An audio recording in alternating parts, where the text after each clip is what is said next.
이 시간 우리에게 주시는 하나님의 말씀 에스라 7장 1절에서 10절까지 말씀입니다. 구약성경 719쪽입니다.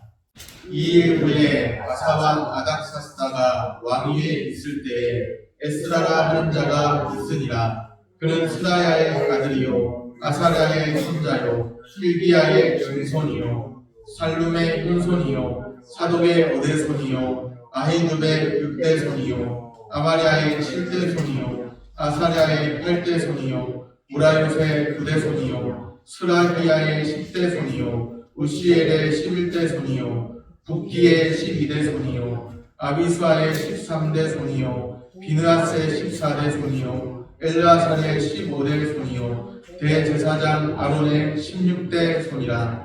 이 에스라가 바벨론에서 올라왔으니 그는 이스라엘의 하나님 여호와께서 주신 모세의 율법에 익숙한 학자로서 그의 하나님 여호와의 도우심을 입음으로 왕에게 구하는 것은 다 받는 자이더니 아닥사스다 왕 제7년에 이스라엘 자손과 제사장들과 레위 사람들과 노래하는 자들과 문지기들과 느디님 사람들 중에 몇 사람이 예루살렘으로 올라올 때에 이 에스라가 올라왔으니 왕의 제7년 5째 달이라. 첫째 달 초하루에 바벨론에서 길을 떠났고 하나님의 손한 손에 도우심을 입어 5째 달 초하루에 예루살렘에 이르니라. 에스라가 여호와의 율법을 연구하여 준행하며 율례와 규례를 이스라엘에게 가르치기로 결심하였었더라. 아멘. 샬롬, 주님의 평강이 함께하기를 소원합니다. 아멘. 종교개혁의 달을 맞이해서 구약 역사 가운데 에스라 느헤미야 시대에 있었던 신앙운동을 살펴보려고 합니다. 신앙운동 하니까 생각나는 것이 있더라고요. 제가 고등학교 때 HSFC, 하이스쿨 스튜던트 포 크라이스트의 줄임말인데요. HSFC, 고교 학생 신앙운동에 참여했었습니다. 10대 때 활동했었으니까 지금으로부터 대략 25년도 더 된 일인 것 같습니다. 다른 것은 기억이 하나도 안 나고 손들고 구호를 열심히 외쳤던 기억만 있습니다. 어떤 구호가 생각이 나느냐면 아직까지 잊혀지지 않는데 하나님 중심, 성경 중심, 교회 중심, 이게 뭔지 다시 한번 찾아보니까 우리의 신앙의 생활의 원리는 다음과 같다면서 하나님 중심, 성경 중심, 교회 중심이라고 외쳤던 거더라고요. 나중에 알고 보니까 참 멋진 이 구호를 누가 만들었는가 항상 궁금했었는데 나중에 제가 고신대 기독교 교육과로 진학하고 나서 나중에 몇 년이 흘러서 알게 되었는데요. 개혁주의 성경신학의 대가 박윤선 박사님이 SFC 강령의 초안을 놓았다는 것을 알게 되었습니다. 멋있잖아요. 하나님 중심, 성경 중심, 교회 중심. 이것을 개혁주의 성경신학의 대가 박윤선 박사님이 그 SFC 강령의 초안을 놓았습니다. 우리 믿음의 선배들은 하나님 중심, 성경 중심, 교회 중심의 신앙 운동을 펼쳤고 또 중요하게 생각했습니다. 하나님 중심으로, 성경 중심으로, 교회 중심으로 신앙 운동하는 것 중요하게 여겼다는 것이죠. 하나님 중심, 성경 중심, 교회 중심의 신앙 운동이 오늘 우리에게도 일어나게 되기를 소원합니다. 아멘. 에스라 느헤미야 시대에 신앙 운동이 어떻게 일어나게 되었을까 살펴봅니다. 에스라서는 총 몇 장으로 되어 있을까요? 10장으로 구성되어 있습니다. 10장인데 크게 전반부, 후반부 딱 잘라서 전반부, 후반부 이렇게 구분할 수 있겠죠. 전반부는 에스라 1장부터 6장까지, 그리고 후반부는 오늘 우리가 지금 읽은 말씀 에스라 7장부터 마지막 10장까지입니다. 에스라 7장에 누가 등장하는가 하면 바로 에스라가 등장합니다. 그때부터 해서 에스라 마지막 장까지가 후반부입니다. 에스라 1에서 6장은 에스라 등장 이전까지는 전반부, 에스라 등장부터 해서 마지막 장까지, 에스라 등장하는 7장부터 마지막 장까지 10장까지가 후반부 내용입니다. 그러면 전반부 내용이 있고 후반부 내용이 있는데요. 에스라서의 전반부는 스룹바벨을 중심으로 해서 1차 포로기한 역사를 다룹니다. 스룹바벨 하면 생각나는 것, 성경을 많이 읽으신 분들은 잘 아실 텐데요. 성전 재건 내용이 중심을 이루고 있죠. 1차 포로기한의 지도자 스룹바벨을 통해서 성전이 재건되었습니다. 그러면 에스라가 후반부부터 등장하는데 에스라가 이미 왔을 때는 그래도 성전이 어느 정도 지어져 있을 그럴 때일 거잖아요. 스룹바벨이 이미 주도하고 있을 때잖아요. 2차 포로기한 지도자가 에스라니까요. 그러면 에스라는 무엇을 했는가? 에스라는 2차 포로기한의 지도자인데 이미 그 외형적인 성전을 짓고 있었다고 한다면 에스라가 한 일은 그들의 내면에 성전을 짓는 그 백성들의 그 내면에 하나님을 참으로 모실 수 있는 참된 성전을 모시는 그 마음이 성전되게 하는 그런 일들을 했습니다. 쉽게 말해서 신앙개혁 운동을 했다는 것이죠. 1차 포로기한의 지도자 스룹바벨입니다. 2차 포로기한의 지도자 에스라입니다. 이스라엘 백성들의 신앙개혁 운동이 에스라의 그 중심 내용입니다. 포로기한 역사가 바벨론의 포로로 끌려갔다가 다시 귀환하는 예루살렘으로 돌아오는 포로기한 역사가 1차, 2차, 3차에 걸쳐서 이루어지는데요. 1차 포로기한은 스룹바벨을 중심으로 이루어지고 2차 포로기한은 에스라를 중심으로 이루어지고 또 3차 포로기한 역사는 에스라서 다음에 나오는 느헤미야서에 소개되어 있죠. 그 에스라, 느헤미야, 에스더 성경이 이렇게 연결되는데 3차 포로기한의 역사는 느헤미야서에 소개되어 있습니다. 오늘 에스라 7장에 드디어 에스라가 등장합니다. 오늘 본문 에스라 7장 1절 말씀입니다. 2일 후에 바사왕 아닥사스다가 왕위에 있을 때에 에스라라 하는 자가 있으니라. 그는 스라야의 아들이요 아사랴의 손자요 힐기야의 증손이요.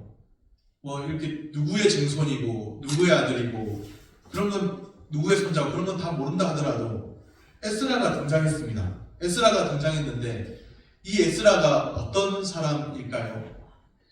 5절 끝에 보면 중요한 내용이 나오는데요. 대제사장 아론의 16대 손이라. 대제사장 아론에서부터 에스라까지 이어지는 족보를 쭉 소개하고 있는 것이죠. 에스라는 제사장입니다. 11절 중간에 보면 학자 겸 제사장인 에스라에게 그렇게 되어 있죠.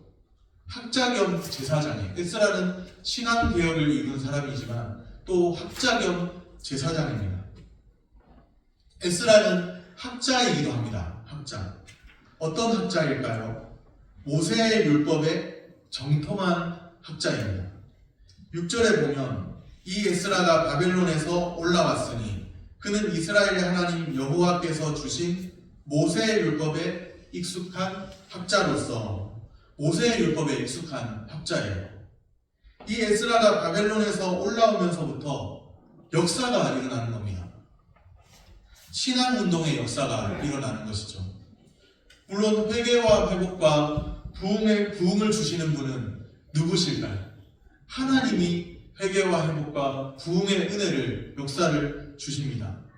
부흥의 주체는 사람이 아니라 하나님이라는 것이죠. 부흥의 주체는 하나님이십니다. 하나님께서 부흥을 주셔야지 사람이 인위적으로 조작한다고 부흥이 일어나는 게 아닙니다. 하나님이 부흥의 주체이십니다. 그런데 분명히 하나님께서 쓰시는 사람도 있어요. 하나님께서 사람을 통해 신앙운동을 일으키십니다. 하나님이 주도적으로 부흥을 일으키시지만 사람을 통해 신앙운동과 부흥을 일으키십니다. 그 신앙운동의 중심에 에스라가 있습니다. 하나님께서 쓰시는 사람 에스라입니다. 에스라가 처음부터 모세의 율법에 익숙하고 정통했을까요? 처음부터 하나님의 율법에 익숙하고 정통한 사람이 어디에 있겠습니까? 아무도 없죠. 사람은 다 본성적으로 죄인입니다. 나면서부터 어머니의 모태로부터 나면서부터 본성적으로 죄인입니다. 하나님의 율법과 상관없이 살아가는 것이 인간의 자연스러운 본성입니다. 하나님의 율법을 거슬러 사는 것이 인간의 자연스러운 본성이라는 거예요. 그러니 에스라도 마찬가지였죠. 에스라라고 처음부터 하나님의 율법에 정통한 사람이 아니었습니다. 처음부터 이렇게 하나님의 율법을 잘 아는 사람이 아니었어요. 에스라가 태어나 보니까 어디에서 태어났느냐면 페르시아 제국, 예루살렘 땅이 아니었습니다. 예, 바사라고 하는 나라, 페르시아, 이제 현대 말로 번역하면 페르시아, 성경에는 바사라고 되어 있죠. 바사, 페르시아. 에스라가 태어나 보니까 예루살렘 땅이 아닌 거예요. 페르시아 제국이 다스리는 바벨론 땅입니다. 태어나 보니 페르시아 제국이 다스리는 바벨론 땅. 포로로 잡혀온 이후에 에스라의 선조들이 다 포로로 잡혀왔는데, 포로로 잡혀온 이후에 대략 100년 정도, 130년 정도 지나서 에스라가 태어났습니다. 점점 자라면서, 에스라는 점점 자라면서 이 아이는 사색을 하기 시작했습니다. 대략 100년 전, 130년 전 바벨론에 멸망한 유다라는 나라가 우리 선조들의 나라라고 들었는데, 이 유다는 어떤 나라일까? 이미 망해버린 나라인데요. 어쩌다가 이렇게 포로로 오게 되었을까? 나는 왜 내 그 선조들의 고향은 예루살렘이나 뭐 그런 유대 땅이 아니라 바벨론 제국이 다스리던, 페르시아 제국이 다스리던 바벨론 지역에 있는 것일까? 여러 가지 의문이 들었죠. 유다 나라는 언제부터, 우리 선조들의 나라 이미 망했지만 언제부터 시작되었을까? 그 뿌리는 어디이고 무엇 때문에 이 나라가 시작되었을까? 난 누군가? 또 여긴 어딘가? 여러 가지 온갖 의문이 들기 시작했습니다. 온갖 질문들을 던지면서, 자라면서, 사색하면서 온갖 질문들을 던지기 시작했습니다. 그 질문들에 대한 답을 여러 가지로 찾아보았겠죠. 답을 찾아 헤맸습니다. 답을 찾고 또 길을 찾아 헤맸습니다. 답을 찾았습니다. 길을 찾았습니다. 어떤 계기로 인해서 모세의 율법을, 하나님의 율법을 깊이 연구하게 되었습니다. 하나님의 율법을 깊이 연구하면서 실마리가 풀리기 시작했어요. 자신이 가지고 있던 모든 의문에 대한 실마리가 풀리기 시작했습니다. 그렇게 모세의 율법에 익숙한 학자로 준비되었죠. 처음부터 그랬던 것이 아니에요. 하나님의 말씀을 가까이 하고 깊이 가까이 하고 연구하면서 점점 더 실마리가 풀리고 모세율법에 익숙한 학자로 준비되었습니다. 하나님께서 2차 포로기한의 역사를 일으키시려 하십니다. 1차 포로기한은 스룹바벨을 중심으로 이미 이루어졌는데 2차 포로기한의 지도자가 에스라이거든요. 2차 포로기한의 그 역사를 하나님이 일으키시려 하십니다. 2차 포로기한 역사를 위해서 에스라를 쓰시려 하십니다. 에스라를 준비해 오셨습니다. 에스라 스스로가 준비한 것이 아니라 하나님께서 그로 하여금 준비케 하셨습니다. 어떤 분이, 제가 고신대 기독교 교육과 있을 때 재학 중일 때 어떤 분이, 그런 목사님 오셔서 그런 말씀하시더라고요. 준비된 자가 준비된 만큼 쓰임을 받는다. 한편으로는 그 말이 깊이 와닿고 한편은 맞는 것 같은데, 저는 또 다른 생각을 좀 했습니다. 그 말 분명히 맞는 말이고, 준비된 자가 준비된 만큼 쓰임 받는다. 그 말도 분명히 맞는데, 한편으로 저는 그런 생각을 해봤어요. 내가 준비하는 것이 아니라 하나님께서 나를 준비케 하신다. 그런 생각을 했습니다. 물론 나도 역시 스스로가 준비해야 되고 준비된 만큼 쓰임을 받을 것이고, 그런데 이 모든 준비의 과정이 나의 노력이 아니라 하나님께서 준비하신다. 하나님께서 준비케 하신다. 그런 생각이 들더라고요. 그런 생각을 하면서 하나님이 나를 준비케 하실 때 나도 준비된 자로서 준비된 만큼 쓰임받으면 좋겠다. 그런 생각이 들었습니다. 에스라가 그렇게 준비되었던 것 같아요. 하나님께서 준비하셨습니다. 에스라 스스로도 열심히 말씀을 읽고 묵상하고 가까이 하고 준비했겠지만 하나님이 2차 포로기환의 역사를 위해서 에스라를 준비해 오셨습니다. 하나님께서 그 섭리 가운데 미리 예비하십니다. 하나님의 예비하심, 인도하심이 오늘 우리에게도 있음을 믿으시기를 바랍니다. 바사 페르시아의 포로로 선조들이 끌려왔어요. 포로 신분인 거예요. 그런데 모세 율법에 정통합니다. 바사왕, 페르시아 전체 고대 근동을 다스리는 페르시아 왕에게도 인정을 받았죠. 왕에게 구하는 것은 다 받았습니다. 그게 쉬운 일이 아니잖아요.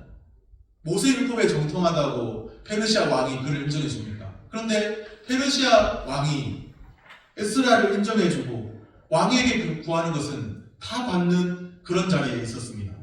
물론 하나님이 주신 은혜입니다. 우리가 받은 모든 것, 우리가 누리는 모든 것은 주님이 주시는 은혜인 줄로 믿습니다. 6절을 다시 봅니다. 6절 말씀입니다.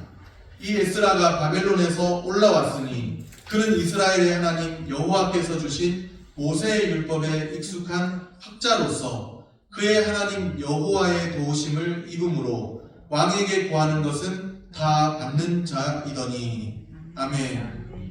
그의 하나님 여호와의 도우심을 입음으로 왕에게 구하는 것은 다 받는 자이더니.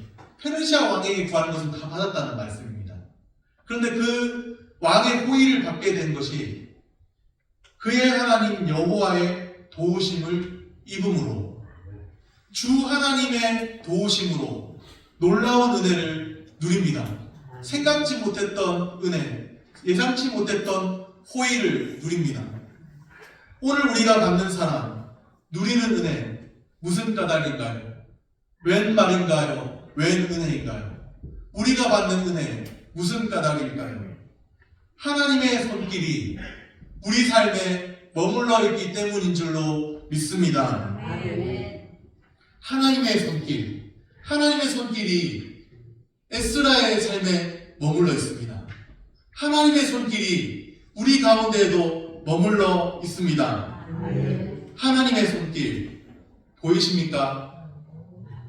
또 이제 헷갈려 하시는데 하나님의 손길 안 보이십니까? 보이십니까? 제 눈에는 안 보이는데요. 제 눈에는 안 보이는 것이 보이는 믿음의 신실한 자녀들입니다. 눈에 보이면 이상한 거죠. 하나님의 손길. 눈에 보이면 이상한 건데. 그러나 하나님의 손길 분명히 있습니다. 우리를 보살피시는 하나님의 손길이 분명히 있습니다. 믿으십니까?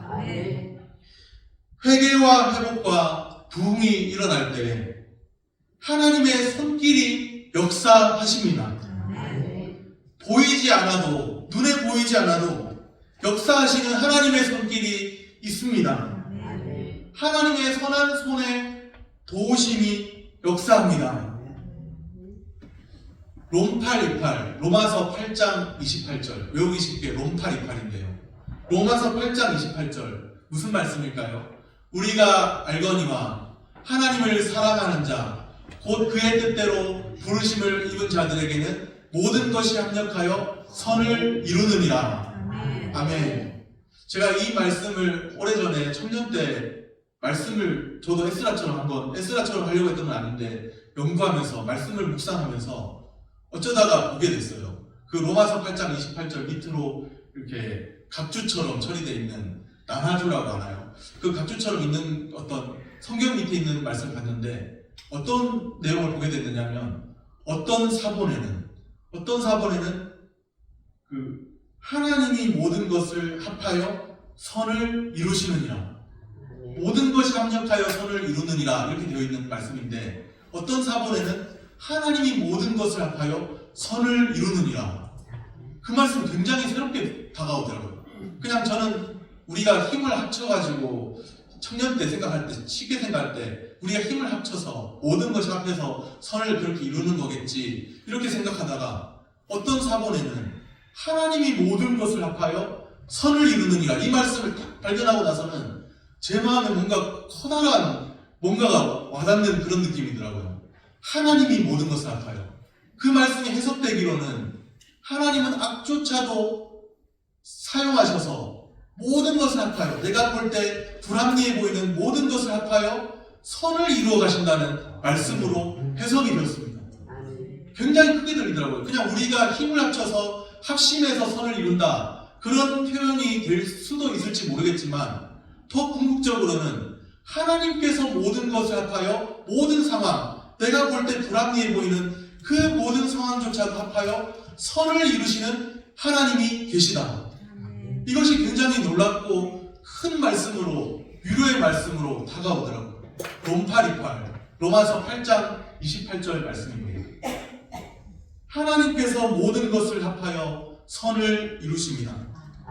합력하여 선을 이루시는 하나님이 계십니다. 하나님의 선한 손길이 여전히 역사하십니다.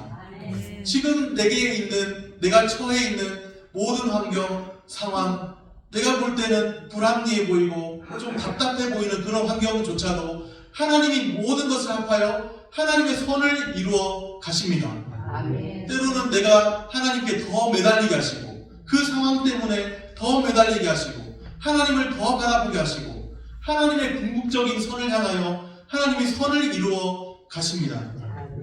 오늘 우리 삶 가운데에도 하나님의 선한 손길이 여전히 역사하시는 줄로 믿습니다. 2차 포로기환의 역사가 시작되었습니다. 오늘 본문 9절입니다. 첫째 달 초하루에 바벨론에서 길을 떠났고 하나님의 선한 손의 도우심을 입어 다섯째 달 초하루에 예루살렘에 이르니라. 첫째 달 초하루, 다섯째 달 초하루, 어느 정도 시간이 흘렀죠? 4개월. 그렇습니다. 우리 항상 잘 맞추시는 거, 항상 잘 맞추시는, 전에도 이 비슷한 문제 잘 맞추셨던 것 같은데요. 첫째 달 초하루, 다섯째 달 초하루, 4개월이 지난 거예요. 바벨론에서 길을 떠났고 예루살렘에 이르니라. 2차 포로기환의 역사가 시작되었는데 그냥 며칠 만에 간 게 아니고요. 제가 최근에 제주도 갔는데 뭐 하루 만에 비행기 타고 가더라고요. 그런데 4개월, 바벨론에서 길을 떠났는데 예루살렘에 이를 때 4개월이 걸렸다는 겁니다. 에스라와 그의 일행이 예루살렘에 도착했죠. 여기서 우리가 주목할 것은 하나님의 선한 손의 도우심을 입어, 이 말씀입니다. 바벨론에서 길을 떠나 예루살렘에 이르는 여정도 누가 지켜주셨어요? 하나님이, 주님이 지켜주셨습니다. 4개월 여정 동안에, 4개월 여행하는 그 가는 길 동안에 어찌 어려움이 없었겠습니까? 길이 막 울퉁불퉁하고 지금보다 더 안 좋은 길이었을 텐데 길이 험난하다고 불평하는 사람도 같이 가는 사람 중에 있었을 것이고, 또 지금처럼 교통수단이 발달한 때가 아니에요. KTX가 있습니까? 비행기가 있습니까? 저는 비행기 타고 제주도 갔는데요. 이때는 뭐 KTX가 있는 것도 아니고 비행기가 있는 것도 아닙니다. 그러니 4개월이나 걸린 거죠. 바벨론에서 길을 떠나 예루살렘으로 4개월 가는 그 여정 중에 산의 위험이 있을 수도 있고요. 낭떠러지기 같은 데가 있을 수도 있고, 길을 잘못 헛디디면 그냥 굴러 떨어질 수 있는 그런 길도 있을 수 있고, 산의 위험, 강도의 위험, 갑자기 강도가 출몰해서 바벨론에서 예루살렘으로 오는 그 여정에 그냥 왔겠습니까? 포로기환 하는데 모든 뭐 가지고 올 거 다 챙겨서 왔겠죠. 그냥 오지 않고 가지고 올 거 다 챙겨서 오는데 강도가 출몰해서 그냥 다 빼앗아 갈 수도 있는데, 그런 강도의 위험이 있을 수도 있는 그런 길이잖아요. 산의 위험, 강도의 위험, 그런 여러 가지 위험이 있을 수 있는 길입니다. 그런데 하나님이 지켜주셨습니다. 하나님의 선한 손에 도우심을 입었습니다. 하나님의 선한 손에 도우심을 입어 예루살렘에 이르렀죠. 오늘 에스라서가 분명히 말씀합니다. 하나님의 선한 손에 도우심이 있습니다. 하나님의 선한 손이 도우셨다는 에스라와 그의 일행을. 오늘 우리에게도 하나님의 선한 손이 여전히 도우시는 줄로 믿습니다. 에스라가, 예루살렘에 도착한 에스라가 결심합니다. 하나님의 선한 손에 도우심을 입은 입고 예루살렘에 도착한 에스라가 하나님의 그 크신 은혜를 알고 그 크신 은혜에 대한 응답으로 결심합니다. 그냥 자기가 뭐 잘나서 결심하는 게 아니고요. 하나님의 큰 은혜를 알기 때문에 지금까지 지내온 것 주의 크신 은혜인 줄 알고 예루살렘에 도착하게 하신 것, 2차 포로기한의 역사가 이루어지게 하신 것, 하나님의 어떤 섭리가 있는 줄로 알고 에스라가 큰 결심을 합니다. 그 결심이 무엇인가? 10절 말씀입니다. 우리 10절 말씀 같이 읽겠습니다. 에스라가 여호와의 율법을 연구하여 준행하며 율례와 규례를 이스라엘에게 가르치기로 결심하였었더라. 아멘. 에스라의 결심, 여호와의 율법, 여호와의 율례와 규례, 여호와의 율법, 하나님의 말씀과 관련된 결심인 거예요. 에스라 시대의 신앙운동, 그냥 저절로 이루어진 것 같습니까?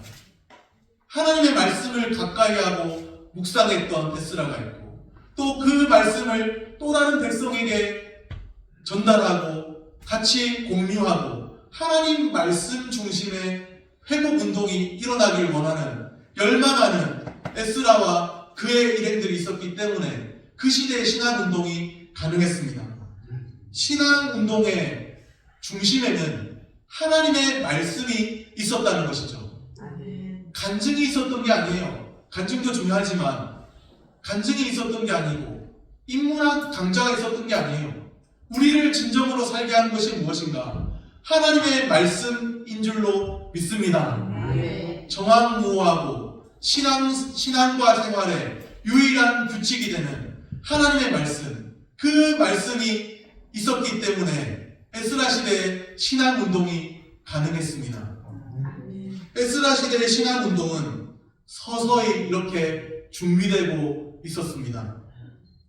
에스라의 결심을 보면서 하나님의 말씀을 어떻게 대해야 하는지를 봅니다.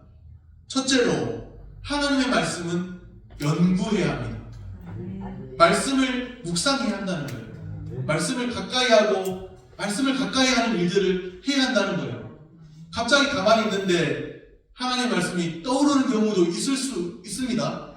예전에 읽었던 말씀인데 떠오르는 경우가 있을 수 있어요. 아무것도 읽지 않았는데 떠오르진 않겠죠. 뭐 어머니가 들려주던 성경 말씀이든지 예전에 읽었던 말씀이든지. 제가 어느 때인가 삐딱선을 타고 이제 방황할 때, 영적 사춘기를 지날 때 그때도 희한하게 기도를 하고 싶더라고요. 그래서 새벽 기도를 갔었는데 언젠가 하나님 말씀이 떠오르더라고요. 기도할 때 생각하려고 했던 게 아닌데 떠오르더라고요. 너는 돌이킨 후에 내 형제를 굳게 하라. 떠오르더라고요. 기도할 때. 그래서 굉장히 놀랍고 하나님 앞에, 하나님 제가 이제는 행복하겠습니다, 그렇게 고백했던 때가 있습니다. 우리가 말씀을 읽지 않았지만 전에 읽었던 말씀, 생각지 않았던 전에 읽었던 말씀이 떠오를 수도 있고요. 우리 어머님이 들려주시던 그 성경 말씀이 떠오를 수도 있고, 그러나 아무것도 안 읽은 무슨 진공 상태에서 하나님 말씀이 떠오르진 않겠죠. 그런데 우리가 오래전에 읽었거나 암송했거나 어머니를 통해서 들었거나 말씀이 떠오를 때가 있습니다. 그런데 우리가 기억해야 할 것은 하나님 말씀은 그냥 떠오를 때까지 가만히 있는데 내 꿈속에서 떠오르길 바라고 이런 것은 이상한 거예요. 꿈속에서 뭐 하나님 말씀해 주시기를 바라고 이런 건 이상한 것이고, 하나님 말씀을 가까이 해야 돼요. 하나님 말씀을. 꿈속에서 엊그저께 새벽 설교 준비하고 나서 금요일 날 새벽 설교, 그러니까 목요일이었던 것 같은데, 목요일 날 금요일 이제 바뀌는 새벽이었던 것 같은데 뭔가 말씀이 막 그렇게 생각이 나서 깨서 살펴봤는데 전혀 다른 말씀이더라고요. 그래서 이 꿈은 믿을 게 아니다. 꿈속에서 뭔가를 들은 거거든요. 꿈속에서 뭔가를 보고 이번에 말씀, 새벽의 말씀은 잘 전할 수 있겠다 싶어가지고 뭔가 이렇게 성경책을 살펴봤는데 전혀 다른 말씀이고, 그래서 어이가 없었던 적이 있었는데요. 꿈은 믿을 게 아니다. 살아계신 하나님의 말씀, 정황무호한 하나님의 말씀, 우리에게 계시된 하나님의 말씀을 믿어야지, 꿈속에서 이게 하나님의 말씀이다 하고 딱 뭔가 잡히는 것 같아도 분명하게 확인하셔야 됩니다. 창세기부터 요한계시록까지 우리에게 주어진 성경 말씀을 통해 확인하셔야 돼요. 그냥 뭐 꿈속에서 뭐가 주어져 가지고 어떻게 했더니 뭐가 맞아 떨어졌더라, 맞아떨어질 수도 있죠. 귀신도 맞아떨어지게 할 수 있습니다. 그런데 중요한 거는 성경에 계시된 이 하나님의 말씀을 제쳐두고 우리에게 주어질 수 있는 말씀은 없다는 사실입니다. 우리는 하나님 말씀을 가까이 해야 돼요. 그냥 저절로 하나님 말씀이 내게 임할 때까지 기다린다. 이것은 어리석은 생각이고요. 우리는 하나님 말씀을 연구하고 묵상하고 가까이 해야 합니다. 하나님 말씀을 가까이 하시기 바랍니다. 둘째로 하나님의 말씀은 준행해야 합니다. 하나님 말씀에 순종해야 한다는 것이죠. 그냥 듣고만 흘려버릴 말씀이 아니라 하나님의 말씀은 정황무하고 우리의 또 신앙과 생활의 유일한 규칙이 되는 말씀이기에 우리는 하나님 말씀에 순종해야 합니다. 순종하는 마음의 자세를 가져야 합니다. 셋째로 하나님의 말씀은 가르쳐야 합니다. 하나님의 말씀 그냥 불교에는 선문답이라는 게 있잖아요. 그냥 딱 어떤 뜬구름 잡는 이야기도 이심전심으로 통할 때도 있고 보면 어떤 거 나뭇가지 같은 거 하나 딱 올려도 미소 지으면 상대편도 미소 짓고 이런 게 불교에는 있더라고요. 보니까 그냥 가지 같은 거 무슨 연화가지인지 무슨 가지인지 하나 딱 가지 잡고 부처님이 딱 웃으시니까 상대편 제자도 딱 웃으면서 그런 게 있더라고요. 그런데 성경 말씀은 그런 게 아니에요. 성경 말씀은 해석되어야 되고 또 가르쳐야 되고 또 은혜 받은 말씀을 전파하고 서로 나누어야 되고 그래야 될 말씀입니다. 하나님 말씀 딱 내가 읽고서 깨달았다고 미소 한번 딱 지으면 여러분이 아세요. 그렇게 되지 않잖아요. 하나님 말씀은 그런 게 아닙니다. 해석돼야 되고 같이 또 공유해야 되고 은혜 받은 말씀을 나누어야 되고 그런 말씀이에요. 깨달은 말씀을 나누어야 합니다. 에스라가 받은 말씀, 은혜 받은 말씀을 가르치기로 결심했잖아요. 받은 말씀을 나 혼자 간직하고 있으면 안 되죠. 받은 말씀을, 은혜 받은 말씀을 서로 나누어야 됩니다. 은혜 받은 말씀을 나눌 때 풍성해지고 나는 이렇게 깨달았는데 저분은 저렇게 성령님이 깨닫게 하셨구나. 같이 들으면서 은혜 받은 말씀을 통해서 서로 나누면서 더 풍성해지는 거예요. 받은 말씀을 나누면서. 은혜 받았다고 미소 한번 딱 지었더니 무슨 의미인지 알아듣고 바로 미소 짓는 이심전심으로 통하는 경우는 흔한 단계가 아닙니다. 그런 어떤 고차원적인 단계를 너무 바라보지 마시고 그냥 받은 말씀 나누시고 받은 말씀 풍성하게 증거하시기를 바랍니다. 우리 한번 따라해 보겠습니다. 말씀을 묵상하고 순종하고 나누라. 네, 그렇습니다. 말씀을 묵상하고 가까이 하고 묵상하고 또 순종하고 하나님 말씀에 순종하며 살기로 내 마음에 결단하고 또 받은 말씀 나만 간직하는 것이 아니라 받은 은혜를 나누고 그런 역사가 있을 때 우리의 신앙에 개혁이 일어나고 신앙 운동이 일어나게 될 줄로 믿습니다. 말씀을 묵상하고 또 순종하고 받은 은혜를 나누고 말씀 중심의 신앙, 하나님 중심, 성경 중심, 교회 중심. 거기에는 성경 중심이 있잖아요. 성경 중심. 말씀이 중심이 되어야 참된 신앙 운동이라 할 수 있습니다. 아무리 우리가 뭔가 화려한 다른 모든 운동, 신앙 운동이 아닌 다른 모든 운동을 한다 해도 거기에 말씀이 빠져 있고 거기에 믿음이 빠져 있으면 이상한 거예요. 교회는 말씀이 있어야 오직 성경, 오직 믿음, 오직 은혜. 교회는 오직 성경, 오직 은혜, 오직 믿음이 뚜렷해져야 교회가 참 교회로 서게 되는 줄로 믿습니다.